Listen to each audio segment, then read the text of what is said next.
Bonjour à tous, bienvenue sur le blog de l'UNSHN où nous continuons notre série sur la présentation des formations proposées par l'Union ou développées en coopération avec notre structure.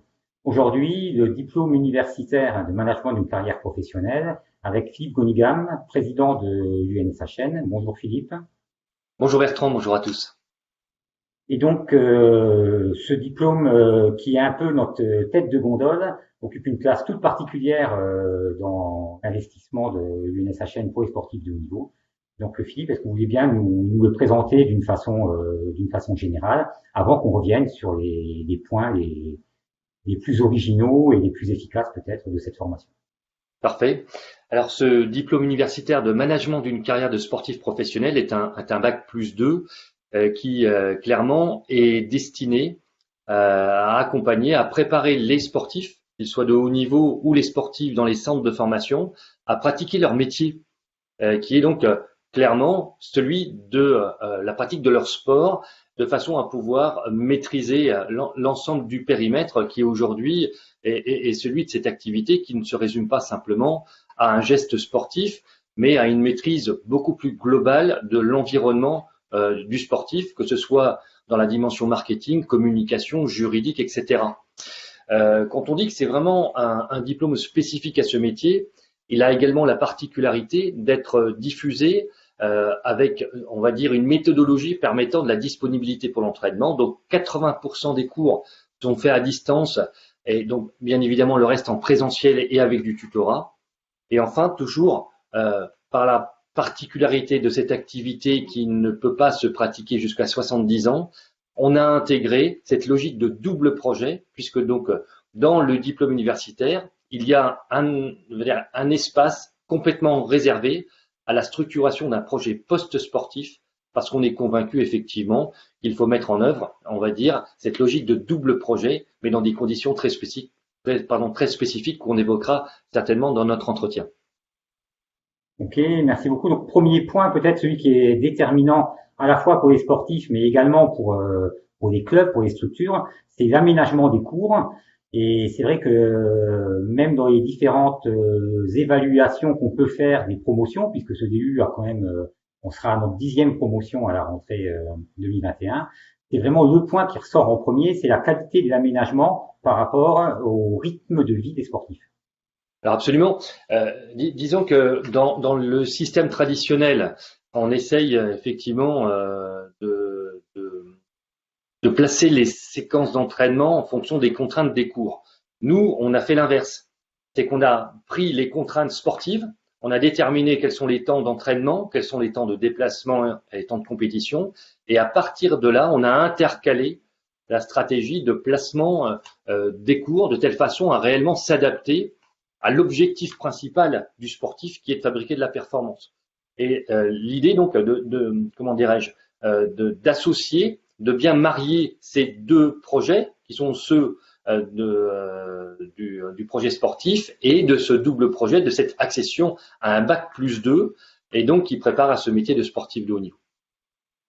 Ok, on peut peut-être préciser également que il y a différents bassins de formation, c'est-à-dire que cette formation peut concerner des jeunes partout en France et même ailleurs. On a déjà eu par exemple des footballeurs qui jouaient à l'étranger et que du moment qu'il y a un certain nombre de jeunes en formation dans un bassin, eh bien on les rassemble pour les journées de présentiel, ce qui permet de mélanger les sports, les profils, les parcours et ce qui enrichit cette formation.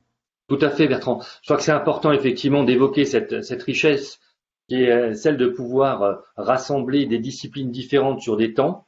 Pour nous, c'est important. Alors, autant la notion de présentiel, puisque donc le contact direct est quand même privilégié, et c'est des temps vraiment importants. L'échange avec les sportifs dans des disciplines différentes, pour nous, est également essentiel. À l'inverse, on est en mesure, au vu aujourd'hui de la maîtrise technologique de la formation à distance, d'accompagner des sportifs qui peuvent se retrouver de l'autre côté de la planète. Et je donne souvent l'exemple des badistes qui ont passé la moitié de l'année dans les pays asiatiques. Ils ont pu suivre leurs cours et accéder à un bac plus 2 malgré ces contraintes, on va dire, quasiment extrêmes, avec ce décalage horaire et cette distance. Très bien. Deuxième aspect, je trouve, qui résonne vraiment très fort, c'est que c'est une formation parfaitement cohérente, j'allais dire, avec l'objectif principal du sportif. On lui parle de lui, c'est-à-dire que on parle de sa carrière. Oui, on parle de sa carrière et on parle des compétences qu'il a à acquérir pour pouvoir maîtriser sa carrière.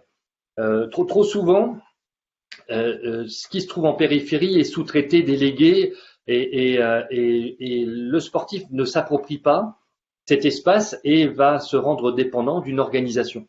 C'est plus possible aujourd'hui. Un sportif doit maîtriser sa communication, les relations qu'il va avoir avec ses partenaires, avec les médias. Il doit avoir une vraie connaissance en matière de gestion patrimoniale, de structuration de son projet. Il doit maîtriser l'anglais. Bref, on n'est pas simplement sur le sportif qui fait du sport.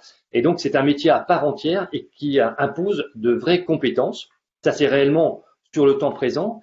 Mais quand on parle de marketing, quand on parle de droit, quand on parle d'anglais, on voit bien que ce sont des compétences transversales qui amènent à fabriquer des compétences qui peuvent ensuite être transférées sur d'autres activités, d'autres métiers.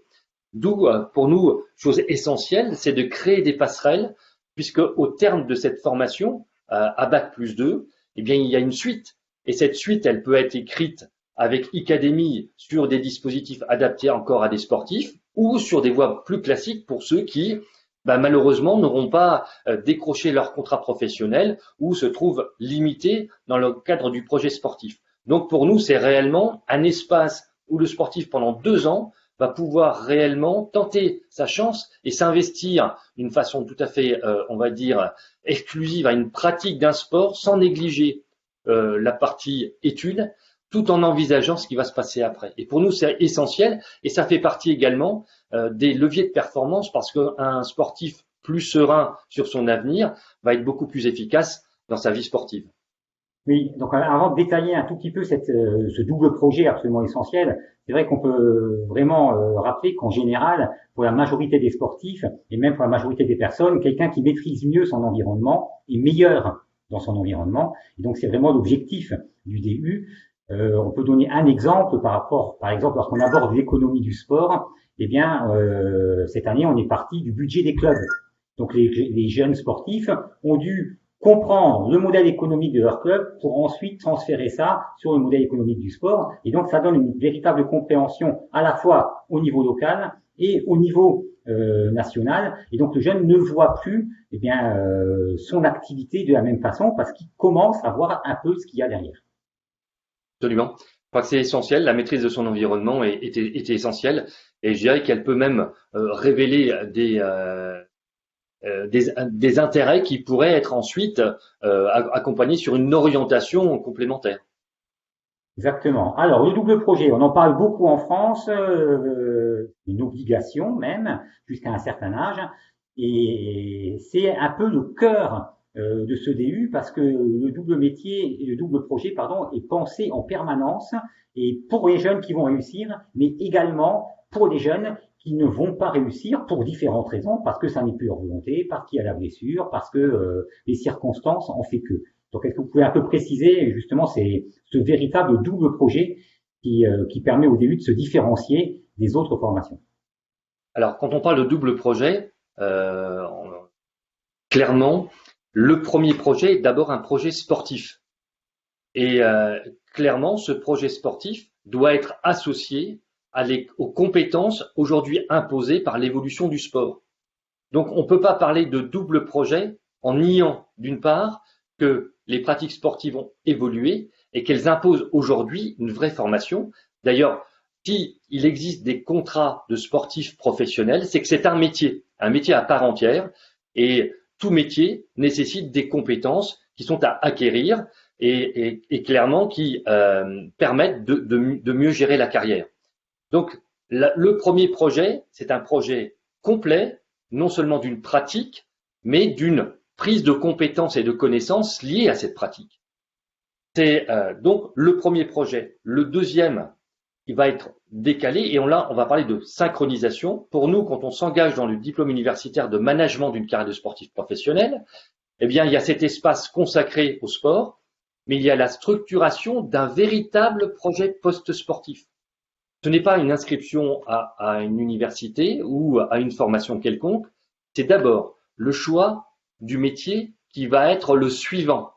Ça veut dire que dans une première étape, notre réflexion va s'orienter d'abord sur la définition d'un objectif professionnel. Au même titre qu'un sportif se projette sur un projet sportif en déterminant un objectif et des moyens, pour nous, il est d'abord essentiel de parler d'orientation et de définir avec précision quel va être le second métier.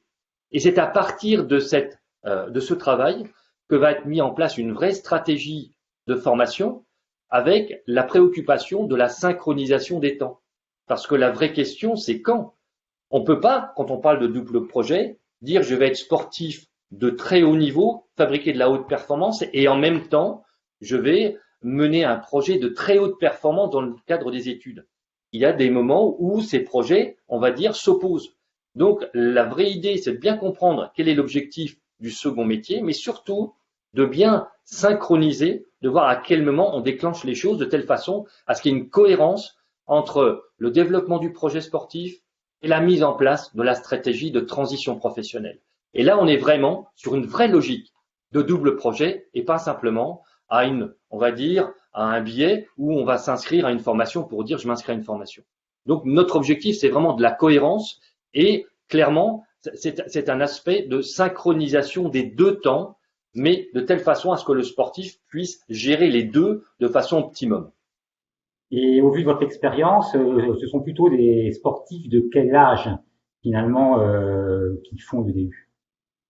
Alors, on va dire que de façon traditionnelle, au terme du bac, puisque donc le prérequis c'est le bac, c'est à ce moment-là que se déclenchent en principe les inscriptions au diplôme universitaire de management d'une carrière de sportif professionnel, dès lors que le projet sportif est cohérent et le niveau sportif est identifié. Donc au niveau dans les pratiques individuelles ou dans les centres de formation, dès lors qu'on est sur une logique de contrat professionnel. Maintenant, c'est vrai que ce diplôme peut être décalé dans le temps parce que on a des expériences d'accompagnement et de formation de sportifs, on va dire en milieu de carrière ou en fin de carrière. Donc stratégiquement, il faut voir comment on va l'utiliser ce temps, ces 24 mois de formation.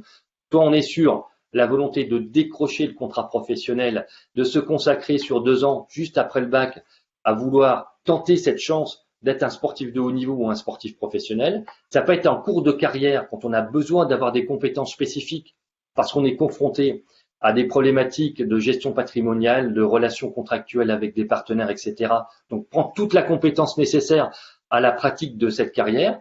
Ça peut être également un outil de structuration du projet post-sportif, de se fabriquer un bac+2 sur le métier qu'on est en train de pratiquer et d'avoir une réflexion, on va dire, à court terme sur la reconversion. Donc, ça dépend en fait du profil du jeune, mais voilà les situations dans lesquelles on s'est trouvé par expérience. Et un dernier point, peut-être le financement, c'est pas négligeable. On peut vraiment rappeler que c'est une formation qui est prise en charge par l'opérateur de compétences, donc l'AFDAS, du moment que le jeune est en contrat. Absolument. Donc ça confirme d'une part que les organismes qui sont les financeurs de la formation professionnelle ont identifié ce parcours comme un parcours professionnalisant et rentrant également dans cette logique de double projet. Donc pour les clubs, il est important de comprendre que dans le cadre d'un contrat de professionnalisation, même à temps partiel, donc globalement à moins de 500 € par mois pour le club, on est en mesure de souscrire un vrai contrat de travail en alternance où le sportif sera engagé dans une formation à bac+2 et pourra pratiquer son métier par le biais de ce contrat de travail et qui est un contrat de professionnalisation, tout en sachant effectivement que ça déclenche également le financement de la formation. Donc cette formation sera en coût neutre autant pour le sportif que pour le club. Donc cette logique de contrat de professionnalisation est un atout fantastique pour les clubs et pour les sportifs sur les 24 mois de parcours. Et même pour les sportifs individuels, parce que les sports collectifs ont quand même un modèle économique qui est un peu différent, mais c'est vrai qu'avec ce contrat de professionnalisation, il y a beaucoup de sportifs de sport individuels qui visent les Jeux de Paris, qui peuvent s'inscrire dans une véritable professionnalisation pour préparer cette échéance. Complètement. Et je pense que les Jeux Olympiques de 2024, effectivement, correspond à un vrai objectif. En tous les cas, ça doit mobiliser. Mais concrètement, il ne faut pas qu'il y ait une prise de risque, notamment en matière de double projet, Et je pense que l'alternative qu'on propose et la solution qu'on propose avec le diplôme universitaire de management d'une carrière de sportif professionnel est une vraie solution pour ces sportifs engagés dans cette préparation. Parfait. Écoutez, merci beaucoup. On reste bien sûr à votre disposition si vous voulez nous contacter pour avoir davantage de précisions. Nos coordonnées sont à la fin de cette vidéo. Merci de votre attention. Merci Philippe et à bientôt. À bientôt Bertrand. Merci à tous.